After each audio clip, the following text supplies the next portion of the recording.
Hello, aspirants, my professional colleagues. This is CS Priyanka. I warmly welcome you all to my platform, Debit Guru. Hope you people are all doing great and waiting for your selection in any renowned government organization. तो guys जैसा कि पहली video में मैंने आपको बताई थी कि there are approx 28 vacancies 25 from power grid and CTUIL जो आज के डेट पे उसकी 100% सब्सिडियरी कंपनी है जो इन द प्रोसेस ऑफ सेपरेशन है, मैंने बताया भी था आपको। तो उसमें 3 वैकेंसीज आई हैं। तो जैसा कि आप सभी जानते हैं आजकल गवर्नमेंट बहुत कम वैकेंसीज लेकर आई हैं और प्राइवेट सेक्टर की भी हालत बहुत ज़्यादा ख़राब है। तो जितने भी सीए हैं, सीएमए हैं जो 31st काइंडली नोट दिस 31 जनवरी 2022 को जितने भी सीए हैं और जो 28 साल के हैं, मतलब स्पेसिफिकली एट 28, ना एक दिन ऊपर ना एक दिन नीचे उस तरह से, तो वो लोग प्लीज प्लीज प्लीज इस ऑर्गेनाइजेशन के लिए अप्लाई करिए। लास्ट ईयर जो पावर ग्रिड की एग्जाम्स हुई थी उसमें करीब करीब 25 स्टूडेंट्स ने अपने सीबीटी एग्जाम्स क्लियर किए थे and approx 8 student got selected in interview as well. तो मैं यही रिक्वेस्ट करूंगी कि इट्स नॉट ऑल अबाउट कि मतलब किस तरह से मैम मतलब ये बहुत टफ होता है और ये ऐसा कुछ नहीं है। आप खुद सीए सीएमए हैं, आपको खुद को पता है कि आप किस फेज से गुजर के आए हैं, कैसे आप सीए बने हो और कैसे आप सीएमए बने हो या कैसे आप सीएस बने हो। आपको पता रहती है वो चीज कि आप मतलब कितने स्ट्रगल करके ये चीज बने हो। तो आप लोगों के लिए I don't think so government organization के एग्जाम्स इतने डिफिकल्ट हैं। तो गाइस जैसा कि मैंने लास्ट वीडियो में बताया था कि जो सिलेबस है वो आपको नोटिफिकेशन में नहीं प्रोवाइड किया गया है अच्छे से। जब एग्जाम्स करीब आएंगे तब वो लोग नोटिफिकेशन में आपके लिए सिलेबस लेकर के आएंगे। तो इट्स बेटर जो लोग सीरियसली इस जॉब को पाना चाहते हैं, क्योंकि सबको पता है आज की हालत बहुत खराब है मार्केट की। Job market due to corona बहुत ज्यादा मतलब इफेक्ट किया है इस सर्विस इंडस्ट्री को। तो मैं यही बोलना चाहूंगी कि आप सभी फॉर्म भरें और इन द मीन वाइल अगर कोई और भी एग्जाम्स आता है तो उसके अंदर में भी आप फॉर्म भरते जाएं तो आपका कहीं ना कहीं तो डेफिनेटली सिलेक्शन होगा ही। तो गाइज आज without wasting your single moment हम लोग स्टार्ट करते हैं कि किस हिसाब से मैम एक स्ट्रैटेजी बता दो कि किस हिसाब से हमें प्रिपेयर करनी है इस एग्जाम्स के लिए, ताकि हम शुरुआत से ही अपने 100% 110% दे पाए। तो चलिए स्टार्ट करते हैं विथ रिस्पेक्ट टू सिलेबस। और ये प्लीज एक डिस्क्लेमर लिखा हुआ है, ये जो इसकी पीडीएफ कॉपी जो है सिलेबस की मैं शेयर कर दूंगी आप लोगों से। तो प्लीज ये मेरे हम लोगों पूरी टीम के हिसाब से हम लोगों ने बनाया है इस सिलेबस को कि हम लोगों को ऐसा लगता है कि इसी मतलब अप्रोक्सीमेटली आपके 70 to 80% इसी से ही कवर अप होंगे। और बाकी देखिए कुछ 10 to 15 क्वेश्चंस जो होते हैं वो लोग ऐसे ही बनाते हैं कि जो कोई स्टूडेंट नहीं कर पाए। तो आपको पहले तो इम्पोर्टेंट चीजों पर फोकस देनी चाहिए, उसके बाद जब सिलेबस आ जाएगा तो जो रेस्ट टॉपिक्स जो बचे रहेंगे आप उसके ऊपर फोकस देना। फिर भी आप बहुत ज्यादा ही इंटेलिजेंट हो तो आई वुड सजेस्ट कि आप सभी चीजें करो। आप मतलब apart from this syllabus which we are indicating you, इससे इससे भी आगे भी आप बहुत सारी चीजें कर सकते हो। अगर आप बहुत ज्यादा आपके पास में टाइम है और आप बहुत ज्यादा इंटेलिजेंट है, आपको लगता है कि नहीं ये सफिशिएंट नहीं है मेरे लिए, तो ये हमारी टीम ने बनाई है ये सिलेबस सबने मिलकर। ये पास्ट ईयर पेपर्स की कुछ एनालिसिस है, क्योंकि पावर ग्रिड का जो आंसर की है ये लोग रिलीज नहीं करते हैं। तो स्टूडेंट लोगों से बात होती है, जो लोग एग्जाम्स जिन लोगों ने एग्जाम्स दिए थे उन लोगों से बात होती है हमारी। तो उसके बेसिस पे हमने कुछ इंपॉर्टेंट टॉपिक्स इसके अंदर में हाईलाइट कर रखे हैं। तो चलिए स्टार्ट करते हैं डिस्कस करना इसके बारे में। सबसे ज्यादा सबसे पहले आपको प्रोफेशनल टेस्ट नॉलेज के अंदर में चलते हैं। तो प्रोफेशनल टेस्ट नॉलेज के अंदर में सबसे ज्यादा जो वेटेज आता है आपके पेपर के अंदर में अकाउंट्स का आता है। ओके मैम, ये अकाउंट्स अकाउंट्स का आता है सबसे ज्यादा। मेरे को लगता है कि 25 से लेकर के आपके 30 मार्क्स इसी के अंदर से ही पूछे जाएंगे। Accounts fundamentals, ma'am accounts fundamentals and basics क्या होगा है? अकाउंट्स फंडामेंटल्स के अंदर में आपको कंसेप्ट पढ़ने पड़ेंगे। ठीक है, आपको डबल एंट्री सिस्टम की कुछ मतलब लाइक जर्नल लेजर, ये सारी चीजें जो बहुत ही ट्रायल बैलेंस, ये जो बेसिक चीजें हैं अकाउंट्स की उससे पूछा जा सकता है कि कौन मतलब अकाउंटिंग प्रिंसिपल्स वगैरह आपसे पूछे जा सकते हैं इसके अंदर में। तो ये जहां तक लगता है कि यहाँ से मोस्टली 8 टू 8 मार्क्स के क्वेश्चन, 5 टू 8 मार्क्स के क्वेश्चंस आपको पूछे जा सकते हैं। उसके बाद इंडेस के बारे में हम आते हैं, इंडेस और एएस, क्योंकि बहुत सारी कंपनीज को आज के डेट पे इंडेस एप्लीकेबल नहीं होते हैं, कुछ सिलेक्टेड कंपनीज को ही होते हैं, तो आपको दोनों ही करने पड़ेंगे। आपको किस हिसाब से क्या पूछ ले अभी हम ये चीज का नहीं बोल सकते, लेकिन इंडेस और एएस से जितने भी क्वेश्चंस आए हैं आज तक, या तो आपको उसका नाम पूछा गया है, या उसका नंबर पूछा गया है, या फिर उसकी एप्लीकेबिलिटी पूछी गई है, या उसके अंदर में क्या इंक्लूड होता है और क्या एक्सक्लूड होता है। यही सारी, आप कोई भी पेपर खोल करके देख लो, apart from this nothing is asked from indices and AS, right. उसके बाद इंपॉर्टेंट चैप्टर, यहाँ से भी आपको 5 टू 6 मार्क्स आप एक्सपेक्ट कर सकते हो इन योर पेपर। और जैसा कि ये पावर ग्रिड की एग्जाम्स है, तो आपको फाइनेंशियल स्टेटमेंट पावर ग्रिड का एक बार एनालाइज करना पड़ेगा कि उसके ऊपर में कौन सा, क्योंकि एक इलेक्ट्रिसिटी कंपनी है तो उसके ऊपर में कौन सा इंडिया से एप्लीकेबल है, और मतलब किस हिसाब से, मतलब ये लोग इनकी सबसे पहले आप थीम समझो। कोई भी एंटिटी का अगर आप एग्जाम दे रहे हो, सबसे पहले उसकी थीम समझो। आपसे वो लोग वही क्वेश्चन करेंगे जो एक्चुअली में वो लोग काम करते हैं, जो एक्चुअली में मतलब उनका बिजनेस है, तो वो सारी चीजें आपको समझनी पड़ेगी। तो ये जो इंडेस और एएस जो एप्लीकेबिलिटी है पावर ग्रिड और इन सब के ऊपर में, आपको वो चीज एनालाइज करनी पड़ेगी, and that really becomes important for your exam purpose. और तो होगा ही होगा, बट वो सारी चीजें ज्यादा इम्पोर्टेंट हो जाती हैं, क्योंकि आपसे वही वो क्वेश्चन एक्सपेक्ट करते हैं कि आपको आए, क्योंकि फ्यूचर वो आपको एज ए एम्प्लॉय रखना चाहते हैं, आपकी वो टेस्ट इसीलिए ले रहे हैं, राइट। तो चलिए, कैश फ्लो स्टेटमेंट है, कैश फ्लो स्टेटमेंट भी बहुत इंपॉर्टेंट बनता है, यहाँ से भी आप 4 टू 5 मार्क्स एक्सपेक्ट कर सकते हो।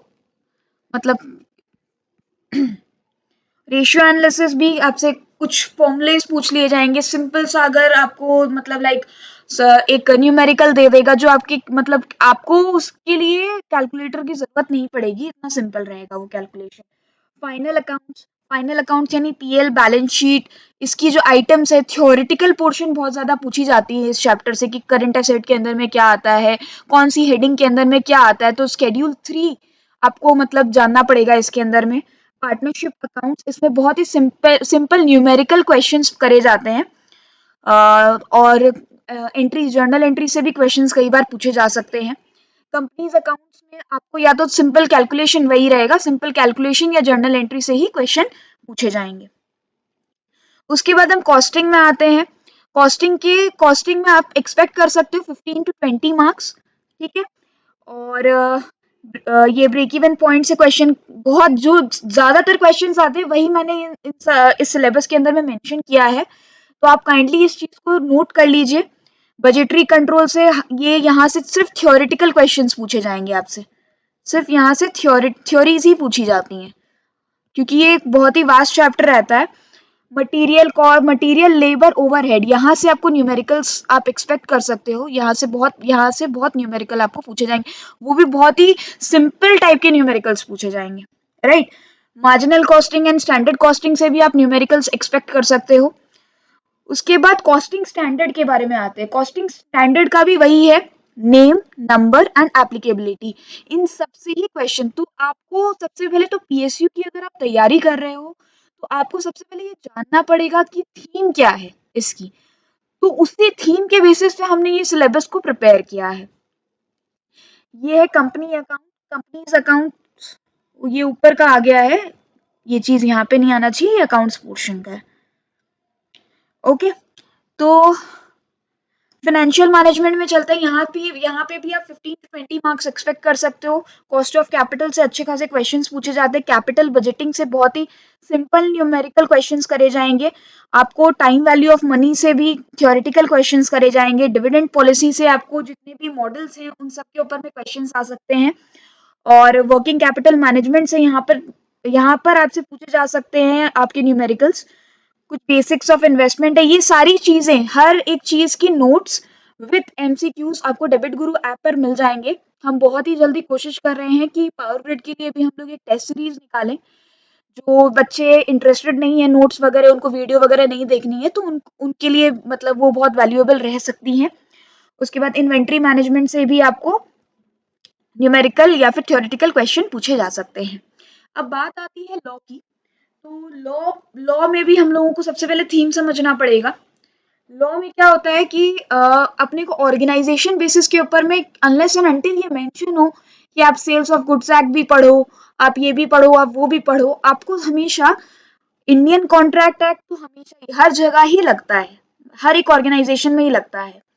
नेगोशिएबल इंस्ट्रूमेंट एक्ट भी हर ऑर्गेनाइजेशन में लगता है, और ये कंपनीज एक्ट तो मोस्ट इंपॉर्टेंट है, ये तो हर ही जगह आपको पढ़ना पड़ेगा। अब मैम कंपनीज एक्ट इतना वास्ट है, 27 चैप्टर्स है उसके अंदर में, इतने स्केड्यूल्स हैं, हम कैसे उसको कंप्लीट कर पाएंगे? तो आपको याद होगा, अगर आपने सीए या सीएमए या सीएस के एग्जाम्स दिए होंगे तो आपने एक दिन में उसको प्रिपरेशन करके इतने बड़े वास्ट चैप्टर को किया था।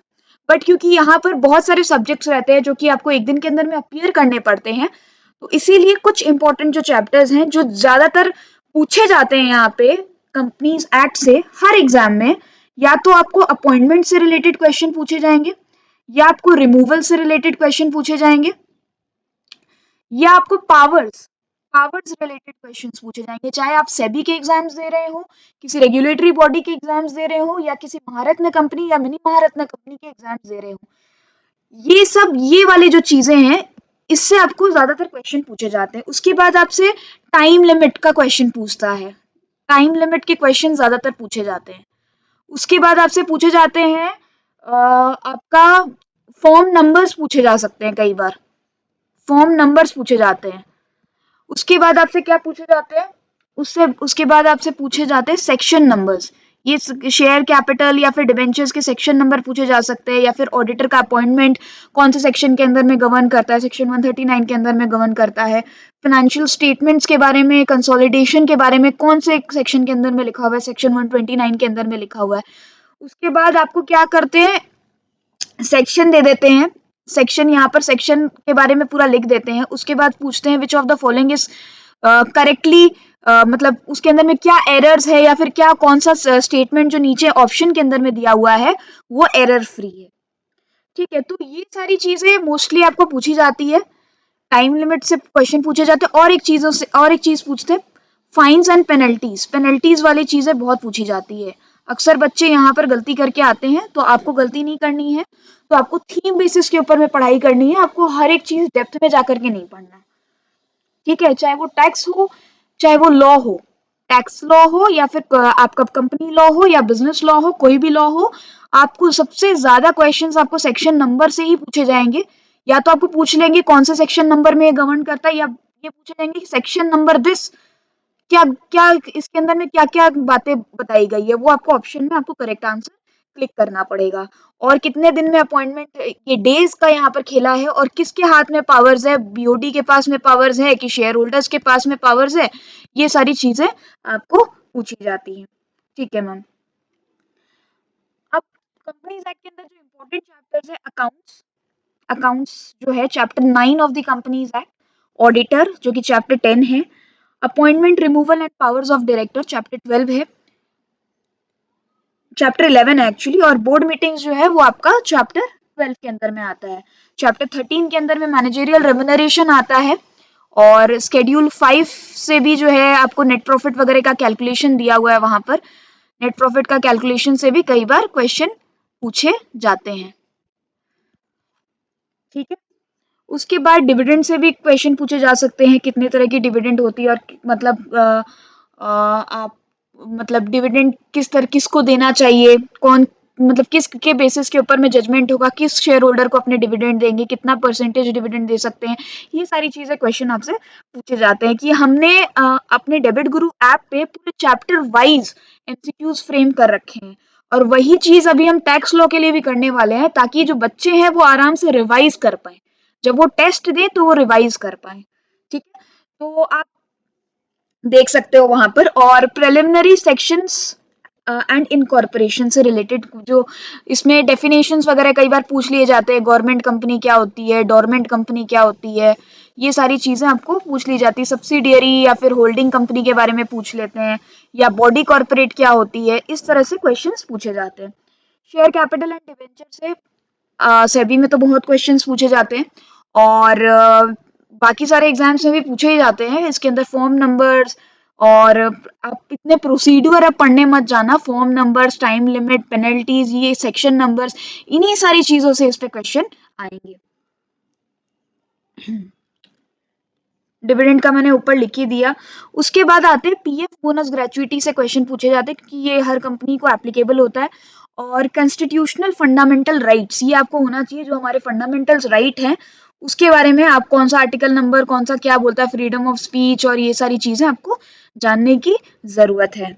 अब आते हैं जीएसटी के अंदर में। जीएसटी का जो है सबसे पहले बेसिक से जो है ना बहुत क्वेश्चंस करे जाते हैं कि मतलब कौन सा जो है मतलब जीएसटी के बाहर है, कौन सी एक्ट जो है जीएसटी में सब्स्यूम हो गई है, उसका इंट्रोडक्शन कब हुआ, उसकी जो अथॉरिटी गवर्निंग अथॉरिटीज के बारे में बहुत सारे क्वेश्चन पूछे जाते हैं, उसका इंट्रोडक्शन एंड इंसेप्शन, उसके टाइप्स पूछे जाते हैं, कितने तरह की जीएसटी है, उस मतलब कितने तरह की जीएसटी एक्ट है इंडिया में, और कहाँ से मतलब इंडिया ने जो डुअल सिस्टम जो अडॉप्ट किया था जीएसटी का, कौन सी कंट्री को देख करके अडॉप्ट किया था, कनाडा सबको पता है। और सबसे पहले जीएसटी कहाँ इम्प्लीमेंट हुई थी, फ्रांस में हुई थी, सबको पता है ये। तो स्टेट टू इंट्रोड्यूस जीएसटी सबसे पहले कौन सा स्टेट था, और हाईएस्ट रेट्स क्या है, और कॉन्स्टिट्यूशनल राइट वगैरह, ये सारे मतलब कॉन्स्टिट्यूशन कौन से अमेंडमेंट बिल नंबर आपसे पूछा जा सकता है, ये सारी क्वेश्चंस आपसे ज्यादातर पूछी जाती हैं। ये आप एक्सपेक्ट कर सकते हो 4 to 5 मार्क्स इसी से ही आपको पूछेंगे। उसके बाद place and time of supply, इसमें अगर आपको थोड़ी सी एकदम सिंपल केस स्टडी दे देंगे कि ए ने बी को गुड्स बेचा, तो मतलब आपको कौन से गवर्नमेंट को मतलब वो कौन सा गवर्नमेंट कलेक्ट करेगा, तो आपको यहाँ पर place of supply and time of supply का कंसेप्ट आपको पता रहना चाहिए। आईटीसी के बारे में बहुत ही कम पूछते हैं, लेकिन पूछते हैं कई का बात कि मतलब कौन सा आईटीसी के अंदर में गवर्न होता है, कौन सा कितना परसेंटेज आईटीसी उसके अंदर में मिलता है, उस तरह से क्वेश्चंस पूछे जाते हैं।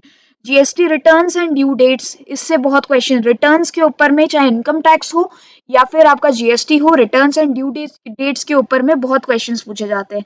कॉम्पोजिशन स्कीम के बारे में आपको बेसिक अंडरस्टैंडिंग होनी चाहिए, रेट्स वगैरह की पता रहनी चाहिए, और कुछ रीसेंट जो अमेंडमेंट्स है, जो हाइलाइट्स बोलते हैं हम जीएसटी की, जो हम बहुत जल्दी आपको इसके नोट्स प्रोवाइड करने वाले हैं। We are in the state of preparing it. Highlights जो है, रीसेंट हाइलाइट्स, वो आपको ध्यान में रखने हैं। Okay ma'am. अब इनकम टैक्स के बारे में क्या क्या मैम पूछे जा सकते हैं, रेट ऑफ टैक्स पूछे जा सकते हैं, टैक्स की लिमिट, बेसिक जो क्वेश्चंस होते हैं वो पूछे जा सकते हैं। रेसिडेंशियल स्टेटस इंपॉर्टेंट चैप्टर बनता है आपका, जो एग्जेम्प्टेड जो सेक्शंस हैं इनकम टैक्स का, जैसे 10A वगैरह है, एग्रीकल्चरल इनकम और ये सारी चीजें हैं, ये वाले भी बहुत इंपॉर्टेंट बनते हैं। यहाँ पर मैं आपको बार बार बोल रही हूँ, चाहे वो जीएसटी हो या आपका इनकम टैक्स हो, जीएसटी या आपका इनकम टैक्स हो या लॉ हो, ठीक है, सेक्शन नंबर्स आपको पता रहने चाहिए, किस सेक्शन में क्या चीज गवर्न करता है, ये चीजें आपको पता होनी चाहिए। रिटर्न्स एंड फॉर्म से बहुत क्वेश्चन पूछे जाते हैं, टीडीएस एंड एडवांस टैक्स, इन सब के सबके नोट्स आपको प्रॉपर मिल जाएंगे। एक 10-15 पन्ने के नोट्स जो हैं आपको, हमने बहुत जो इम्पोर्टेंट चीजें लगी, हमने पूरा एकदम टैबुलर फॉर्म में आपको प्रेजेंट करके दिया हुआ है, तो वो आप कंसिडर कर सकते हो। मैट एंड ईएमटी से भी क्वेश्चंस कई बार किए जाते हैं। अब आ जाते हैं ऑडिट के ऊपर में, तो ऑडिट के ऊपर में आई डोंट थिंक सो इतने क्वेश्चंस पूछे जाते हैं, ज्यादातर 4-5 मार्क्स के क्वेश्चन पूछे जाते हैं, वो भी बेसिक जो डेफिनेशंस हैं उससे क्वेश्चन पूछे जाते हैं, या फिर स्टैंड, जैसे कि हमने कॉस्ट अकाउंटिंग का भी आपको अभी बोला था, कॉस्ट अकाउंटिंग स्टैंडर्ड, वैसे भी आपको एसेज और नेम नंबर ये चीज आपको याद रहनी चाहिए, ठीक है। उसके बाद में इकोनॉमिक्स से भी कई बार क्वेश्चंस इसमें पूछे जा सकते हैं, इंडियन इकोनॉमिक्स के बारे में, मार्केट स्ट्रक्चर कैसा है अपना, जो कि आपको मतलब लाइक थोड़ा सा न्यूज में अगर आप अवेयरनेस रखते हो तो आपके ये 100% मार्क्स आ जाएंगे। यूनियन बजट 2022, सौरभ सर ने अभी एक बहुत ही शानदार वीडियो बनाया था, अगर आपको टाइम मिले तो आप जरूर देखिएगा उस वीडियो को, क्योंकि वो बहुत ही मतलब उसके बाहर से आपको कोई भी चीज नहीं पूछा जाएगा, वो बहुत ही डिटेल में है वीडियो, आप वो वीडियो जरूर देखिएगा। Markets and type of market, demand and supply, कुछ कुछ क्वेश्चंस इससे पूछे जा सकते हैं, जो कि आप अपने बेसिक अंडरस्टैंडिंग से भी कर सकते हो। अब आते हैं नॉन टेक्निकल चीज की, जो एग्जीक्यूटिव एप्टीट्यूड टेस्ट बोला गया है, तो इसके अंदर में 3 चीजें आपको ऑलरेडी नोटिफिकेशन में मेंशन्ड है, वोकैबुलरीज वगैरह तो आप समझो, इंग्लिश से तो पूछना ही पूछना है उनको, और क्वांटिटेटिव एप्टीट्यूड से पूछना ही पूछना है, और रीजनिंग से पूछना ही पूछना है, ये 3 जो है आपको प्रिपरेशन करना है। अब बात आ जाती है कि मैम मैं तो इसके अंदर में आपको स्कोर करना पड़ेगा 40% if you are belonging from unreserved category.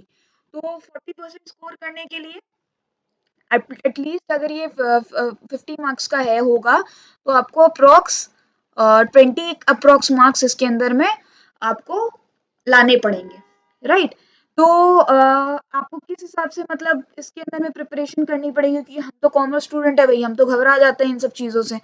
हमको तो मैथ्स आती भी नहीं है, मैं खुद इतनी वीक हूँ मैथ्स में, मुझे समझ में ही नहीं आता है कि मतलब डिजिट्स देखते ही तो मेरा दिमाग घूमने लगता है।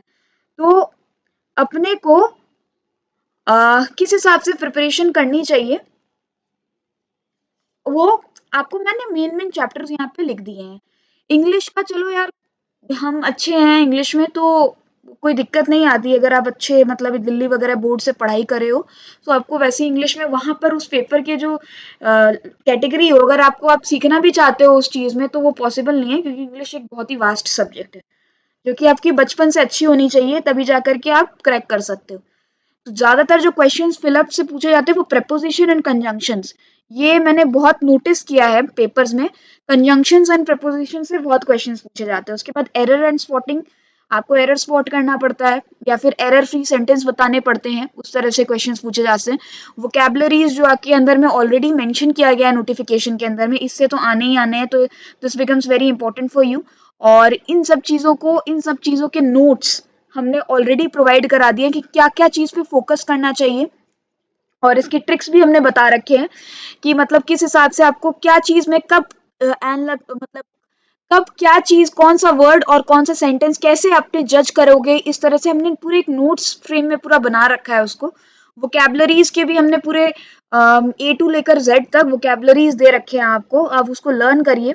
कॉम्प्रिहेंशन से क्वेश्चन पूछे जा सकते हैं, फ्रेजल वर्ब से क्वेश्चन पूछे जा सकते हैं, सेंटेंस रीअरेंजमेंट से क्वेश्चन पूछे जा सकते हैं। तो इन सब चीजें, ये जो एरर स्पॉटिंग है, सेंटेंस रीअरेंजमेंट्स है, तो इन ये सारी चीजों के लिए आपका जो स्ट्रांग होना चाहिए है वो है टेंसेस। टेंसेस जो है ना, वो इंग्लिश का हर्ट है।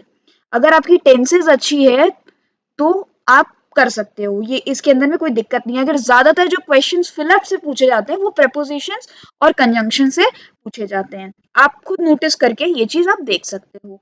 उसके बाद में क्वांट के अंदर में आते हैं, जो कि बहुत ही ज्यादा मेरे को तो डर लगता है इस सब्जेक्ट से ही, क्वांट से, क्योंकि प्रैक्टिस नहीं है इतनी।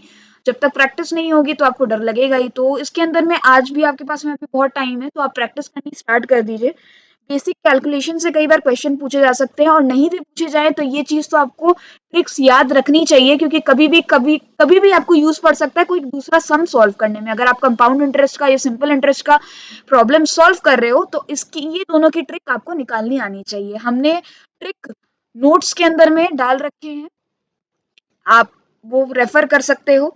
उसके बाद में डेटा इंटरप्रिटेशन, ये बहुत ही ज्यादा इंपॉर्टेंट बनता है। इसके अंदर से ये ज्यादा वेटेज रखता है आपके क्वांट के अंदर में, और बहुत ही इजी टाइप का। अगर आपकी इंग्लिश थोड़ी बहुत अच्छी है तो आप इसको अच्छे से मतलब करके आप इसको बना सकते हो, ठीक है। अब आते हैं प्रॉफिट एंड लॉस के अंदर में। प्रॉफिट एंड लॉस, आप खुद सीए में हो, आप लोग अगर प्रॉफिट एंड लॉस नहीं कर पाओगे तो फिर तो दिक्कत है भाई।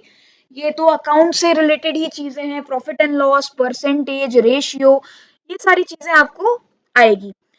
बचा एचसीएफ और एलसीएम, इसके भी हम कोशिश कर रहे हैं कि आपको कुछ ट्रिक्स वगैरह बता पाए। तो we are trying our best in this. Simple interest and compound interest, जितने रिक्वायर्ड सम्स हैं, जितने टफ से टफ टेस्ट के अंदर में आ सकते हैं, हमने हर चीज वो डाल रखा है। प्लस हम रोज अपनी टेलीग्राम पे, जिन लोगों ने टेलीग्राम को अब तक सब्सक्राइब नहीं किया है, आप प्लीज हमारे टेलीग्राम को सब्सक्राइब करें प्लीज, क्योंकि हम डेली अब वहां पर टेक्निकल के भी क्विजेस डालने वाले हैं, टेक्निकल के क्विजेस डालने वाले हैं। प्लस हम नॉन टेक के रोज रोज हम नॉन टेक के 5 पीडीएफ, 5 इमेज देते हैं आपको। और आपके कहने पे अब हमने पीडीएफ स्टार्ट कर दिया है देना, ताकि आप प्रिंट आउट निकाल करके उसको रख पाए। तो ये आप कर सकते हो। इसी के अंदर में इसी लेवल के आपको सम्स पूछे जाएंगे। आपको अगर टेस्ट, आपको लगता है नहीं ये तो बहुत ही सिंपल है, बहुत ही इजी है, तो जब तक अगर आप सिंपल सॉल्व नहीं करोगे आप कॉम्प्लिकेटेड सॉल्व नहीं कर पाओगे। डेबिट गुरु ऐप पर, आप डेबिट गुरु ऐप पर जाइए, आप डेबिट गुरु ऐप पर जाइए, ठीक है, वहां पर नॉन टेक पोर्शन में जाइए, मेन कोर्स में जाइएगा, नॉन टेक पोर्शन में जाइए, वहां देखिएगा हमने क्वांट के, रीजनिंग के बहुत सारे टेस्ट डाल रखे हैं, टफ से टफ लेवल का टेस्ट डाल रखा है। अगर आपने वो सॉल्व कर लिया तो आपको टेंशन लेने की जरूरत ही नहीं है, आपको कोई भी सम सॉल्व होंगे ही होंगे एग्जाम में। तो this is basically depend, this total depends upon the practice level. आप जितनी प्रैक्टिस करोगे आप उतनी स्पीड से कर पाओगे, उतनी अच्छे से आप एक्यूरेट कर पाओगे। द एक्यूरेसी जो है आपका वो डिपेंड करता है, और टाइम मैनेजमेंट जो है वो आपका डिपेंड करता है प्रैक्टिस के ऊपर। तो आप आज से ही इसको प्रैक्टिस स्टार्ट कर दीजिए, जितना हो सके आप प्रैक्टिस करो, और कोशिश करो कि इसको क्लियर कर सको। और प्लीज ये पावर ग्रिड के एग्जाम है, जो स्टूडेंट्स लोगों ने एग्जाम दिया था उन लोगों ने सबने बोला था नॉन टेक्निकल जो चीजें हैं वो इतने टफ आए भी नहीं थे, तो आप उसी हिसाब से प्रिपरेशन कर सकते हो। बट हो सकता है इस बार टफ आ जाए, we can't take any risk, हमें हर वे में जॉब चाहिए, तो हम उसी हिसाब से प्रिपेयर करेंगे।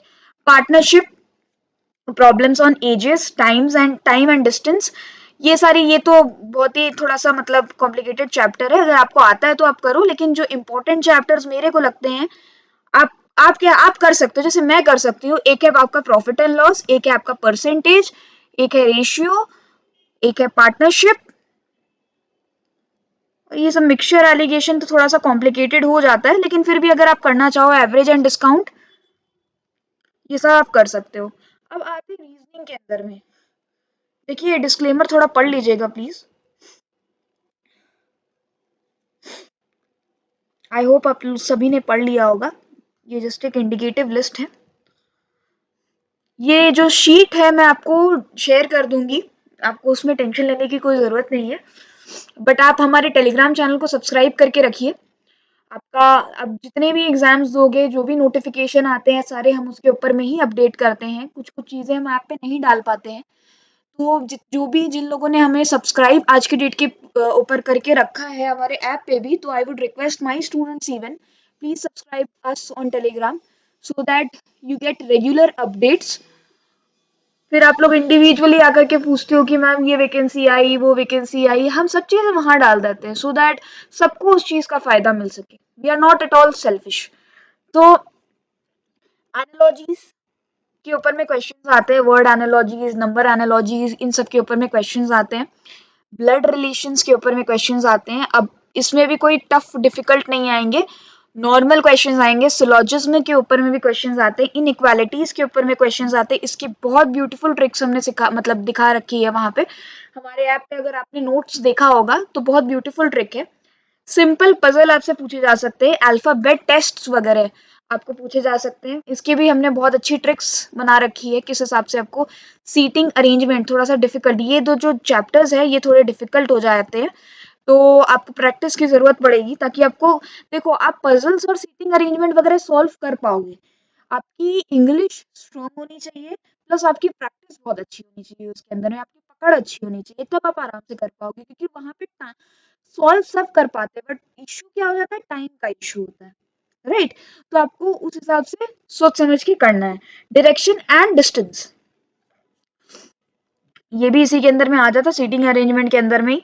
उसके बाद एनालिटिकल रीजनिंग, एनालिटिकल रीजनिंग पूरा प्योर इंग्लिश है, अगर आपको इंग्लिश समझ में आती है तब आप आराम से इसको सॉल्व कर सकते हो। हमने सबके टेस्ट्स दे रखे हैं, we have provided tests for everything, and we are in the process कि आपको और भी अच्छी मतलब क्वालिटी ऑफ वीडियोस और बहुत ही अच्छे tricks, we are searching some faculties, और हमारे पास हैं अभी, but we are in the process, we don't assure you for this. अगर आप लोग चाहेंगे तो डेफिनेटली आप लोग थोड़ा सा कोऑपरेट करिए हमारे साथ में, आपके लिए वीडियोस भी हम तैयार करके देंगे। अभी कुछ वीडियोस हैं हमारे पास में कॉम्प्लीमेंट्री, तो आप लोग इस वैकेंसी के लिए अगर आप प्रिपेयर करना चाहते हैं, अगर आप सीरियस कैंडिडेट हैं, तो आप तुरंत तुरंत तुरंत तुरंत अभी जाइए, अभी जा करके आप क्या करिए, हमारे डेबिट गुरु ऐप को प्ले स्टोर से इंस्टॉल करिए। प्ले स्टोर से इंस्टॉल करने के बाद में हमें चैट ऑप्शन में मैसेज लिख करके भेजिए that you are interested in this, हम आपको उस कोर्स का लिंक सेंड करेंगे। और जिन लोगों ने हमारा मेन कोर्स सब्सक्राइब कर रखा है, वुड सजेस्ट एवरीवन कि आप प्लीज प्लीज हमारे मेन कोर्स को ही लो। क्योंकि प्रॉब्लम क्या होती है कि गवर्नमेंट ऑर्गेन कभी बीच में कोविड आ जाता है, आपकी भी गलती नहीं है, हमारी भी गलती नहीं है, तो उसको जो आपका जो कोर्स आप 2 या 3 मंथ्स के जो कोर्स लेते हो, उसको एक्सटेंड करने में बहुत ही हमें बहुत दिक्कत आ जाती है। क्योंकि बैक एंड से ये पूरा टेक्निकल चीज है। एक कोर्स जब हम लोग ऑलरेडी उसमें डेट डाल देते हैं कि इस दिन ये एक्सपायर हो जाएगा, तो उस केस में हमें दिक्कत आ जाती है। तो अगर आप सीरियस कैंडिडेट हो और सच में अगर आप पीएसयू की प्रिपरेशन क्रैक करना चाहते हो, तो आप बेटर है, आपके लिए भी इकोनॉमिकल रहेगा और हमारे लिए भी वो चीज़ कन्वीनियंट रहती है कि आप फिर एक-एक करके हमें बहुत मेहनत करनी पड़ती है आप लोगों के लिए, उसके बाद में फिर कन्विंस करना पड़ता है टीम को। तो उस बेसिस के ऊपर में मतलब वैसा होता है। आप लोगों को तो बहुत ईज़ी लगती होगी ये सब चीज़ें, बट थोड़ा-सा बैकएंड में अगर आप आकर के सोचो, हमारे वे में आके सोचो, थोड़ी डिफिकल्ट हो जाती है एक्सटेंड करनी कोर्स को। और अगर फिर आप लोग मतलब मिसकम्युनिकेशन करते हो ग्रुप में कि ऐसे आप कोर्स एक्सटेंड नहीं करते हो। हम कोशिश करते हैं कि अगर एग्जाम्स 10 to 15 डेज या अप्रोक्सीमेटली 20 डेज के अंदर में भी कंडक्ट हो जाए, तो हम कोशिश करते हैं सारे बच्चों की, एक एक बच्चे का मेल करवाना करना, that is not possible for us. और दूसरी चीज, फिर हमारे भी कुछ ऑब्लिगेशंस होते हैं, हम खुद अपनी कॉस्ट पे मतलब वो चीज एक्सटेंड करते हैं, तो थोड़ा सा वो हमारे लिए पॉसिबल नहीं हो पाता है। उस चीज के लिए मैं सच में माफी मांगना चाहती हूँ आप सभी से। बट प्लीज आप हमारे वे में भी आके सोचे थोड़ा, सो दैट मतलब आप अगर कोऑपरेट करोगे तो हम पूरा 110% देते हैं आपको। आप लोगों को भी पता है, आप लोग को जिन लोगों ने कोर्स लिया है हमारा, सबको पता है कि हमारी सपोर्ट टीम कितनी हेल्पफुल है। तो आप आइए डेबिट गुरु प्लेटफॉर्म पे, आपके साथ हम जर्नी आपकी बिगिन करते हैं और कोशिश यही करेंगे कि कोई ना कोई एक एग्जाम तो हम लोग क्रैक करके ही छोड़ें। तो बेटर है आप लोगों के लिए, इकोनॉमिकल है जो हमारा जो मेन कोर्स है, पीएसयू फाइटर जेट नाम है उसका, ये मैंने ही रखा था उसका नाम। आपको पीएसयू एग्जाम से फाइट करना है तो आप ये वाला कोर्स जल्दी जल्दी जल्दी करके ले सकते हैं। और कोशिश करिए कि सभी को पता चले किस हिसाब से हम लोग मतलब लाइक प्रिपरेशन करवाते हैं। और आपको, आप बैक में चले जाते हो जब आपका क्लियर होता है, तो आप कोशिश करिए सामने आकर के बोलने की कि हाँ मैम हमारा क्लियर हुआ है। तो इट्स नॉट दैट कि हम आपसे कुछ ले लेंगे, ऐसा कुछ भी नहीं है, हम आपसे कुछ भी नहीं मांगते हैं। बस हमें खुशी मिलती है कि चलो बढ़िया है, अच्छे हैं हम, हमारी वजह से। और हमारी वजह से एक्चुअली कुछ नहीं होता है, सारी मेहनत आपकी होती है, बस हम थोड़ा गाइड कर देते हैं। 70% आप मेहनत करते हो, 30% हम करते हैं, तब जाकर के रिजल्ट सक्सेसफुल होता है। और कुछ लोग मिसगाइड करते हैं अगर आपको कि आप ये एमसीक्यू बुक खरीद लो और वो खरीद लो। एमसीक्यू बुक खरीदने से कुछ नहीं होता है, अनलेस एंड अनटिल अगर आप रियल टाइम टेस्ट के ऊपर में बैठते हो, आप वहां जाते ही ब्लैंक हो जाओगे, ट्रस्ट मी। मैंने भी बहुत एग्जाम्स दिए हैं बैंक्स वगैरह के, मैंने पीएसयू के आज तक कोई भी एग्जाम नहीं दिए हैं to be very frank. But मेरे टीम मेंबर्स वगैरह सब देते हैं, एग्जाम देते रहते हैं। तो क्या होता है, कई बार जब हम लोग कंप्यूटर बेस्ड टेस्ट देते हैं ना, तो अगर हमारी प्रैक्टिस नहीं होती है उस बेसिस पे, क्योंकि हमें तो वहां पर कंप्यूटर में जाकर के क्लिक करना पड़ता है, एक क्वेश्चन के ऊपर में हमें कितना टाइम देना पड़ता है, तो वो चीज हमारी अगर प्रैक्टिस नहीं हो और हम खाली पढ़ करके कोई चीज से चले जाएं, कोई बुक से चले जाएं, तो उससे नोट्स वगैरह आपने सीए किया हो या सीएमए किया हो या सीएस किया हो गाइस, आपके जितने भी नोट्स जो बने थे ना, आपने कोचिंग ली थी बड़े बड़े रिनाउंड टीचर्स लोगों से, तो बड़े बड़े टीचर्स जितने भी नोट्स बनाते हैं, वो लोग रेफर करते हैं बेर एक्ट और आपके इंस्टीट्यूट का बुक, आईसीएआई हुआ या सी आईसीएसआई हुआ या वही आईसीएमएआई जो हो गया, वो तो आईसीएआई के अंडर में ही आ रहा है आजकल। तो उस बेसिस पे सबको यही रेफर करते हैं, दिस इज रेफर। बट ये चीज को हम लोग तोड़ करके, this thing is, we break these things into smaller parts so that it becomes very easy and convenient to you for your understanding. तो ऐसा मत बोलिए कि ये तो इंस्टीट्यूट का मैप मैट आपने कॉपी, ऐसा कुछ भी मैट वैट हम कॉपी नहीं करते हैं बहुत ही। अगर आपने नोट्स वगैरह आज के डेट के देखे होंगे, तो आप लोग कभी भी मतलब तारीफ तो करते नहीं हो वैसे, बट फिर भी आप देखो जा करके, आप विजिट करो हमारे ऐप पर। और जो लोग कोर्स नहीं ले पा रहे हैं, उनको लग रहा है कि नहीं हम नहीं लेना चाहते 6 मंथ्स का कोर्स और ऐसा है और वैसा है, तो we is very soon we are going to launch a test series for them. तो आप उस पे भी आकर के प्रैक्टिस कर सकते हो, अपने टेस्ट दे सकते हो उसके अंदर में आके। और एट द टाइम हमने NHPC के लिए भी किया था, ये चीज़ हमने FCI के लिए भी किया था। एग्ज़ाम टाइम के पहले हमने 20 to 25 डेज़ का एक मतलब एक स्मॉल टेस्ट टाइप का जो है वो कंडक्ट कराया था, जो कि बहुत ही यूज़फुल था। अगर हमारे पास इनफ मतलब इंटरेस्टेड स्टूडेंट रहेंगे इस बैच के, तो डेफ़िनेटली वो चीज़ भी हम प्रोवाइड कराएँगे आप लोगों को। तो आप जॉइन करिए बैच को, और जो लोग नहीं जॉइन कर पा रहे हैं, उनको कोई दिक्कत आ रही है, तो वो काइंडली मेरे से कॉन्टैक्ट भी कर सकते हैं। मैं जितनी कोशिश हो सकती हूँ, मैं उनकी हेल्प ज़रूर करूँगी। ठीक है? तो आप पढ़ते रहिए और ऐसे ही मेहनत करते रहिए, तो डेफ़िनेटली आपको एक दिन सक्सेस ज़रूर मिलेगी। So guys, bye bye, take care and all the very best.